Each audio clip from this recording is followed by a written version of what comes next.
welcome back to Life Down the Road. Today I have got a couple of new friends here I met at the campground, Paul and Crissy, and we're going to talk to them and find out about their journey and going to share it with you. Hello Crissy, hello Paul. Howdy. Hey.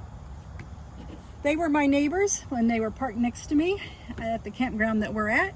And I found out when I started talking to them that they were in the process of going full-time and selling their house and everything. So can you give me a little bit of that process of how that happened? I mean, in what order did that all happen, and when did you become actual full-timers here? I'm going to have you start because you're the one who had the first dream. We started watching YouTube videos about 11 years ago. Oh, wow. So everything that goes wrong, we're blaming on Campervan Kevin, Nomadic Fanatic, RV Prepper Wayne, and there's a host of others, but it's all their fault. I mean, Pollock should not be doing this anyway, but we're doing it. So for 11 years, we watched this and we said, that looks so cool. We've always wanted to travel. We knew that when I retired, we wanted to live in warmer weather because we both got a lot of metal in our body from surgeries and what have you. So finally, about 6 months ago, we started looking for an RV. They were outrageously priced. It took us a long time. We finally found one we wanted. We got it, and then within 2 months, we had multiple garage sales almost every day for 2 months. Her and a friend of hers helping her. I, after work, would stop by. It was quite a process, trying to get 1,000 different movers to come pay to take one little item away as opposed to moving everything at once to the new place and being done. Definitely. I would tell people, if you're doing this, start doing it a couple years in advance. Start getting rid of your stuff. Good advice. Start the process. Oh, yeah. It's a nightmare trying to do it in 2 months, especially if you're trying to be halfway conscientious and have all your ducks in a row and dot your I's and cross your T's. Definitely. So once we got everything sold. You sold the house too? Yeah. Oh, yeah. Okay. Sold the house, closed on that, had a place out here for a couple months, got out here and found out we still have way too much stuff. Oh, no. Still have too much stuff. So for the last 2 months here at Double J, we've been paring down every other day, going through stuff. And I think we've gotten through maybe 2 tubs we've gotten rid of through all this paring down. Yeah. We're trying to be prepared for every situation, so we probably still have more than we need. Mm-hmm. But that's okay. As we get down the road, we'll figure we'll get rid of stuff, or we run out, we won't get it back if we ever use it. We were just going to go in the 25-foot Class C. We decided to keep one towed, our 2012 Hyundai, since it's paid off, so we can store a few things in there. We put a trailer hitch on the back so we got extra water and fuel because we want to do mostly boondocking. I want to get out in nature. Sure. Got some night vision monocle. I'm going to say binocular, but a monocle. So I want the open sky. I want to see what's out there and stuff like that, and see what animals I'm not seeing at night and have fun. We might be surprised. Yes. Exactly. So it's going pretty good. It's just been hectic because we did it in such a short period of time. Yes, definitely. Anything to add to that? That process of downsizing and then downsizing again? I think the hardest thing for me in the transition was we had a 1,950 square foot home. We had a 4-bedroom, big closets, 2 bathroom, and getting rid of things. Originally, I kept thinking, how do I part from this? This is an antique. This is from my family, but I don't have children. Neither one of us have ever had kids. We have a 21-year-old cat, and she doesn't really want it. But I think after I had my first garage sale, and I had to cut ties with something that I would just go and look at and dust for 23 years of our marriage, I said, I guess I don't need it any longer. I have pictures of it. I have it in my heart. I have it in my mind. That was hard, but after my very first garage sale, I said, let's go. Come on, make a deal. We got to get rid of this stuff. And it was a long process, but that's the only thing I can say. You have to be willing to separate your belongings. That's the hardest thing, I think. Thank you for sharing that.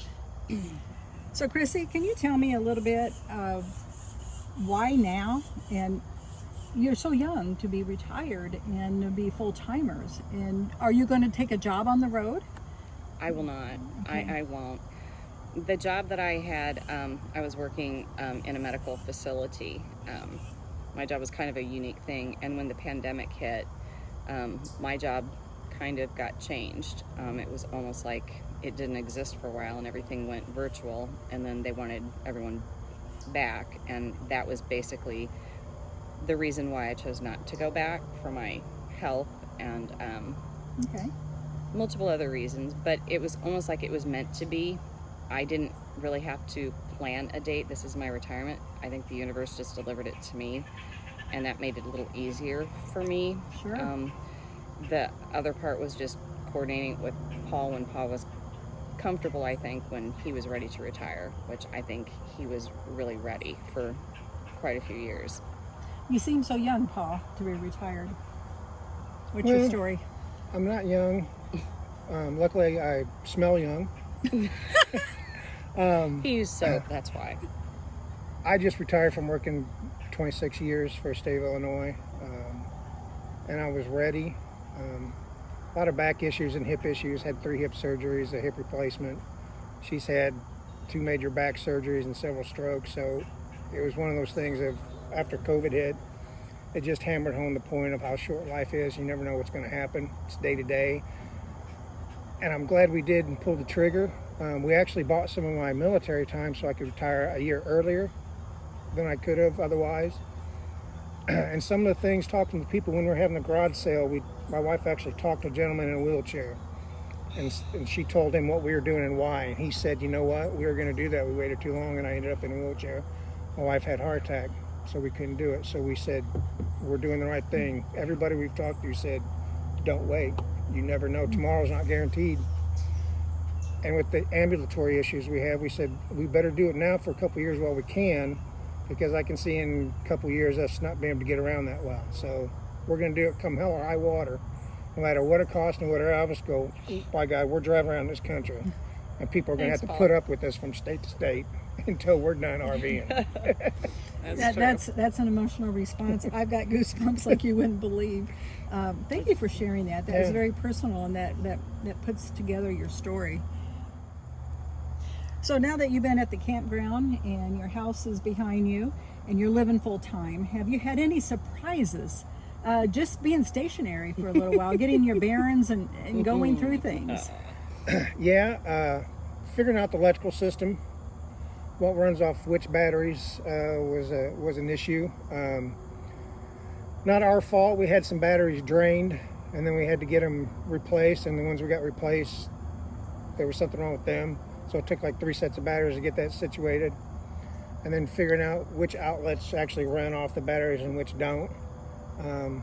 So it was kind of really reading over the books a lot and going through things and getting that sorted out. I was actually surprised how well I slept in the RV. I mean, every night when I go to sleep, I sleep so well. I hear the faint noise from the road because we're not too far from it. It's just that nice white noise that puts you asleep, and you hear some of the birds a little bit and some of the squirrels running around, and every now and then an acorn falling on your thing. But for the most part, I sleep like a baby in this thing. That's kind of been surprising to me. Okay. What about you? Any surprises? I'll echo the sleep. Yeah, I sleep very well in the mattress we got. We did get a new mattress. My huge surprise, I think, to me, how you live in a small unit. We had a big home. You were either reaching really high to get your clothing or get your groceries or whatever you want to eat, or you're way down. I had no idea how active I would be in an RV. I think I am more active in this RV than I was in that big house, honestly. Wow. That shocked me to death. I had to organize, reorganize, and then try and reorganize what I just reorganized. And that will never end, I think. I think everything will be a continuation of what's in that tub. Let me relabel that tub. We've used that, or we don't need 2 of this, or I need 1 more of that, or that is what has surprised me the most.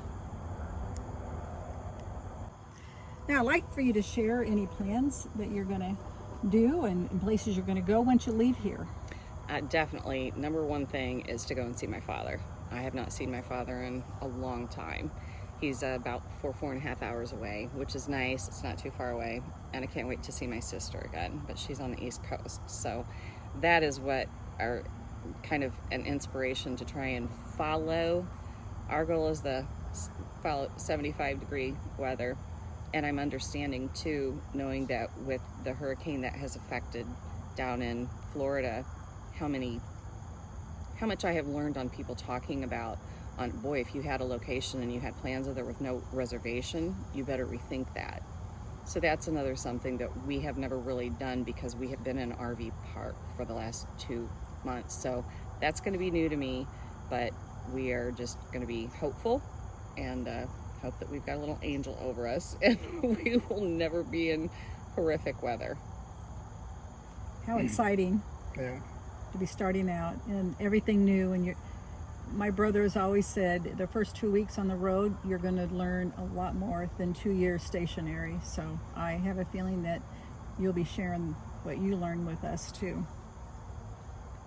Okay, the final question I'm going to ask you guys, if you would share with us, is where do you see yourselves in 5 years, in 10 years? Do you see yourself somewhere, or are you going to be full-timing or part-timing? What do you think? Funny you said that. Last night we were talking about, and we've been talking about this quite a while. We at least want to put 2 years under our belt on living on as an RV, being nomads. That's our first goal. In the meantime, we want to maybe find a place that possibly we might want to put it. I don't know if we want to put in a sticks and bricks again. Maybe a place to stay for a couple months during a certain season, but we really don't have that sorted out yet because I don't think we know yet. I don't know. Do you have any thoughts? What we want to do is, while we're chasing 75-degree weather, look at these cities and stuff we go through at certain times of the year, and then we're each going to pick like 3 places. Those are our top 3. We want to go back at different times of the year, see if we still like it, see what the economy's like, if it's affordable, if it's got good medical, what have you, as we get older. Yes. We want to do that. So as we're out seeing the country, we're looking for potential places to call our last home if we decide to do that. It'd be nice to find a tiny home somewhere, or maybe a 55 plus, something like that. It just comes off the top of our head, but it just depends on what we find. We're open to anything. We figure within 2 years we'll have stuff narrowed down, and then who knows, maybe we'll buy a RV pad in one place, RV pad in another place, and divide up our time. We just don't know. It depends on what we find, so we're just open for anything pretty much. I think I want to add too, even though we bought this RV, and I have learned by watching everyone, you for instance, Joanne, and for everyone else, sometimes they will change their units too. This worked for me for now, but I might have to make a change, something that's more comfortable. And we're open to that too, but we at least want to put 2 years in with what we have purchased and what we have and how we're making it our home. That's kind of our first thought. And after that, I don't think we are going to put any no's to things. We just want to be open-minded. See what the roads basically is going to show us and what's comfortable for us. Sure. Well, I appreciate you guys being open and honest and sharing your feelings, and I can't wait to do a follow-up interview in a year, and then maybe again in 2 years. Absolutely. And see where you guys are. And if you happen to decide to document your journeys and start a channel, please let me know. I'll definitely subscribe and share it on my channel too. Thank you. Thank you. Happy travels and take care. Thanks. Safe travels, everyone. Thank you for being a wonderful neighbor. Oh, Yes. We You have helped appreciate us out you so immensely. much. We learned a lot from you. You hooked us up And you to got us get hooked some up with repair. RV Prepper Wayne. You Yeah. hooked us up with him, and we are so grateful for you. You're welcome. You're welcome. Wrapping up this interview would not be complete without being able to see the star of the show. Loves it. Yummy, yummy.